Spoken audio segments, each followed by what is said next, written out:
Semua hal tentang truk damkar membuat kita berhenti dan melihatnya.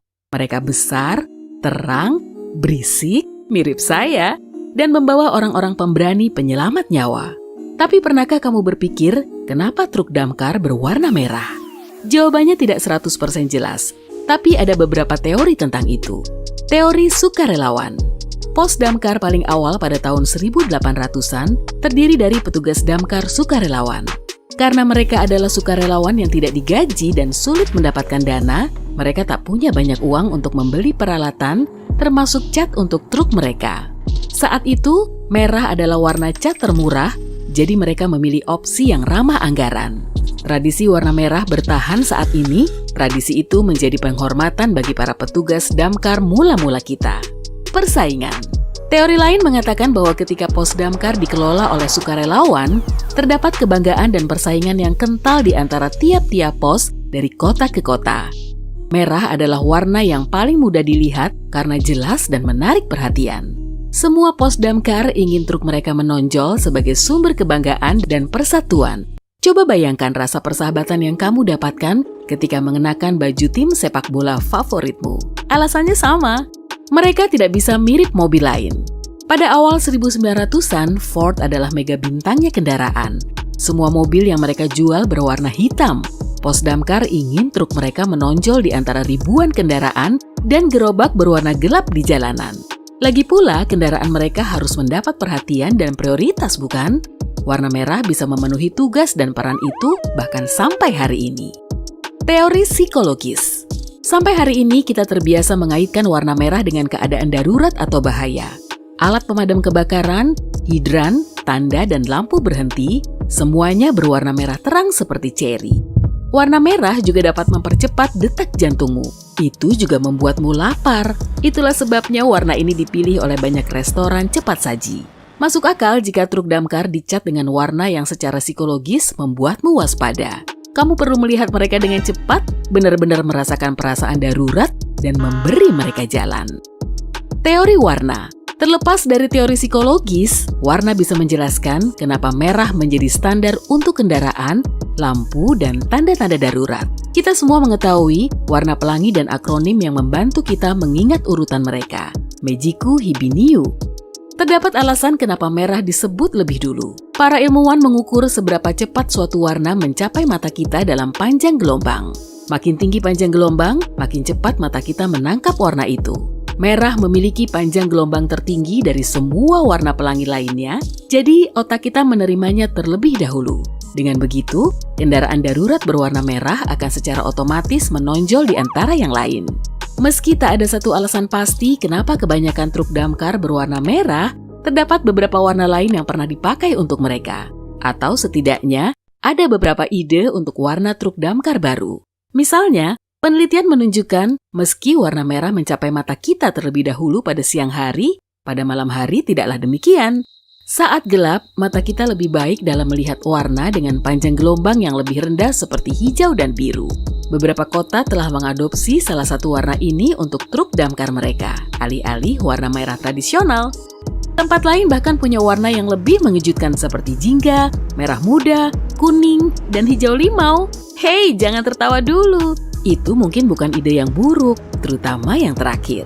Para peneliti menemukan bahwa truk damkar merah mengalami kecelakaan di jalan 3 kali lebih sering daripada yang berwarna lain.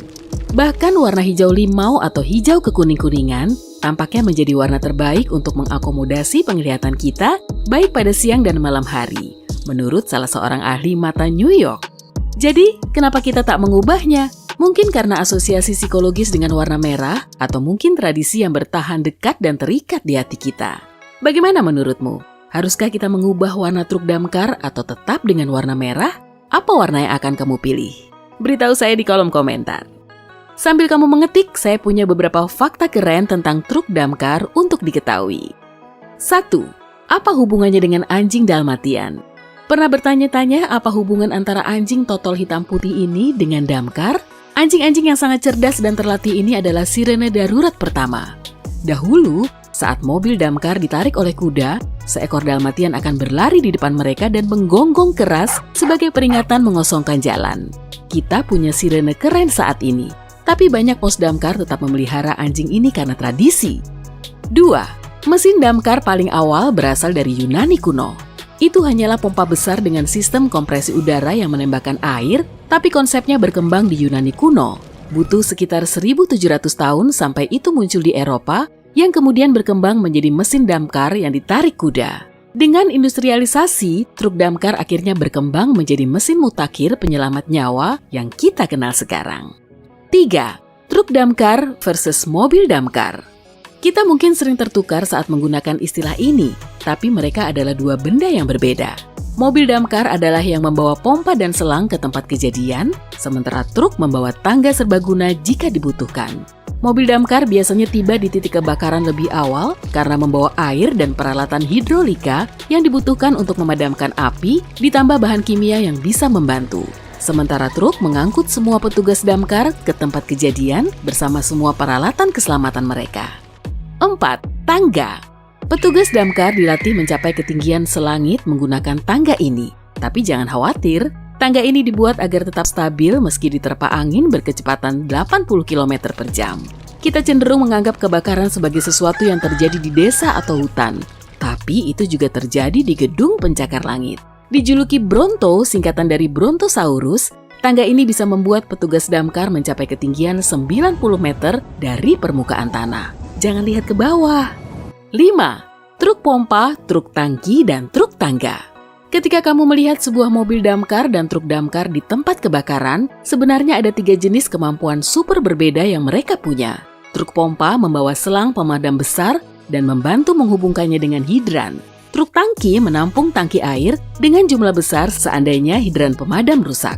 Truk tangga tentu saja punya Bronto. 6. Harganya mahal. Truk-truk ini adalah mesin besar yang diciptakan untuk membantu menyelamatkan nyawa. Kendaraan dengan peran begitu penting tentu harganya mahal. Belum lagi, mereka harus dilengkapi dengan teknologi mutakhir dan membutuhkan perawatan rutin agar kondisinya tetap prima. Tergantung pada peralatan apa yang melengkapinya dan seberapa besar truk damkar itu, harganya berkisar antara 7 miliar sampai 13 miliar rupiah. 7. Seberapa besar mereka? Saat bilang mereka adalah mesin yang besar, saya serius. Truk damkar dapat mencapai tinggi 13 meter dengan berat mencapai 40 ton. Petugas damkar New York berlatih selama 2 minggu untuk belajar mengemudikan raksasa ini. Ada bagian dari pelatihan mereka yang menggunakan simulator virtual dan rintangan yang harus mereka lewati. 8. Truk damkar tercepat di dunia, namanya Hawaiian Eagle. Dan camkan ini, ia bertenaga roket. Benda ini memegang rekor untuk truk damkar tercepat yang pernah ada dan dapat mencapai kecepatan hingga 655 km per jam. Api benar-benar keluar dari knalpotnya. Truk ini tidak digunakan untuk memadamkan api lagi, tapi masih cukup memukau. 9. Air versus busa. Untuk memadamkan api dibutuhkan lebih sedikit busa daripada air. Secara kimia, ini lebih efisien. Busa memadamkan api lebih baik daripada air. Busa memisahkan pemicu api agar tak bertemu dengan lebih banyak oksigen. Dengan busa alih-alih air di dalam selang, api menjadi lebih ringan dan mudah dikendalikan. 10. Tenaga kuda mengejutkan. Sebuah truk damkar saja sudah berat, ditambah lagi membawa banyak peralatan. Kamu mungkin berasumsi bahwa mobil ini membutuhkan mesin bertenaga kuda yang besar untuk melaju cepat. Anehnya, rata-rata truk damkar hanya memiliki sekitar 500 tenaga kuda. 11. Lampu dan sirene. Tak banyak yang tahu bahwa lampu berkedip dan sirene yang sangat keras hanya ada di mobil damkar, bukan truk. Karena mobil pergi ke tempat kebakaran lebih dahulu daripada truk, ia harus memiliki semua sinyal penglihatan dan pendengaran agar semua orang memberi jalan untuk truk damkar dan petugas damkar yang dibawanya. Selain itu, semua lampu yang menyilaukan dan sirene yang memekakkan telinga tidak boleh mengacaukan brigade. Mereka harus dalam kondisi terbaik saat tiba untuk memadamkan api itu. Intinya, petugas damkar bergegas ke tempat bahaya saat semua orang melarikan diri. Itu sebabnya mereka layak mendapatkan penghormatan dan terima kasih dari kita. Hey, jika kamu mempelajari hal baru hari ini, klik tombol suka pada video ini dan bagikan dengan teman. Berikut beberapa video keren lain yang pasti akan kamu suka. Cukup klik video yang di sebelah kiri atau kanan dan tetaplah di sisi terang kehidupan.